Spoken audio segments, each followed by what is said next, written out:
Hi, it's Becky. One of the common questions in e-learning is how to create a rating assessment survey.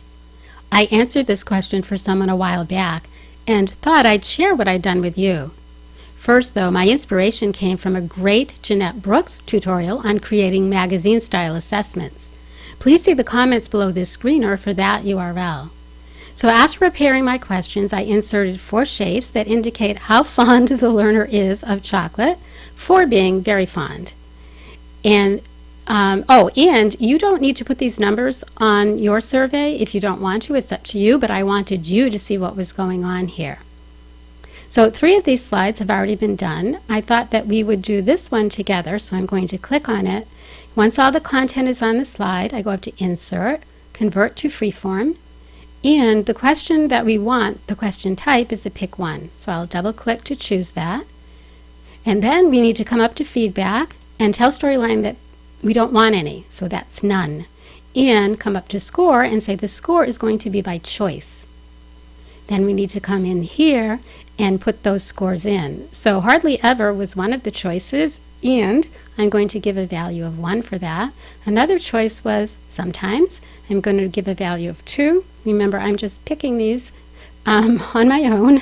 Often, if they think about chocolate often, they get a score of 3, and if they think about it a lot, this score is 4. I'm going to save and close. Storyline's not going to be happy. It's going to say you have to have a correct choice for the question. And even though there isn't one, we need to keep Storyline happy, so I will put one in here and then I'll save and close. The next thing we need is a results slide. Mine has already been inserted down here. It's easy enough to do. From the Insert tab, you choose New Slide, come over to the quizzing area, and you can just choose a blank results slide. That's what I did. I'm going to cancel here. And then you can put in your own content on that base layer, which is what I've done. Now we also need different layers for the different tallies that the learners will get. So I've created several layers, 3 layers actually here. So here's one. This is if they score between 4 and 7. You can see that there's a character here with a particular pose, a particular comment, and there's also a variable inserted here. I'll talk more about that in a minute. But notice when I click on the 8 to 12 layer that the pose and the comment have changed, and the same thing on the 13 to 16 layer. This is a variable, and the way that it was placed here was by inserting a text box and then coming to Insert Reference, and this inserts a reference to a variable. The variable comes from over here. I'm going to click on this Manage Project Variables, and these are created automatically, these particular variables, when a result slide is inserted. The one that we wanted was the result score point, so that's the one that I inserted, the reference that I inserted inside the text box here.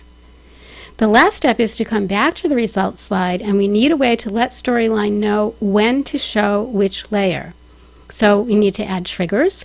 Here's one of the triggers. I've said to show the layer 4 to 7 when the timeline starts on that results slide if the learner tallies less than or equal to 7.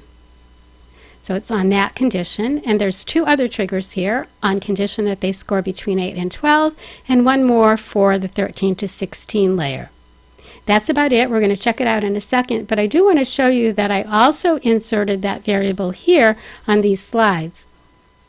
Excuse me, and that was just so you could see the tallying as it's occurring, but that would not be on the final implementation of the project. So let's go through it now. The first thing that y'all are going to see is that this is just a tongue-in-cheek survey. It's not a real one. It was just to show you how the mechanics of this work in Storyline.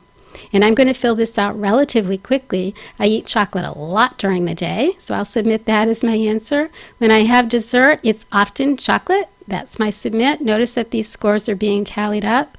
Sure, sometimes I dream about chocolate. And finally, nope, it doesn't count for me if it's not chocolate. So let me hit my final submission. You can see that I got a score of 13, and the survey says that I live for chocolate. That's absolutely true. If you live to figure out how to do a rating survey, give this a try and articulate Storyline.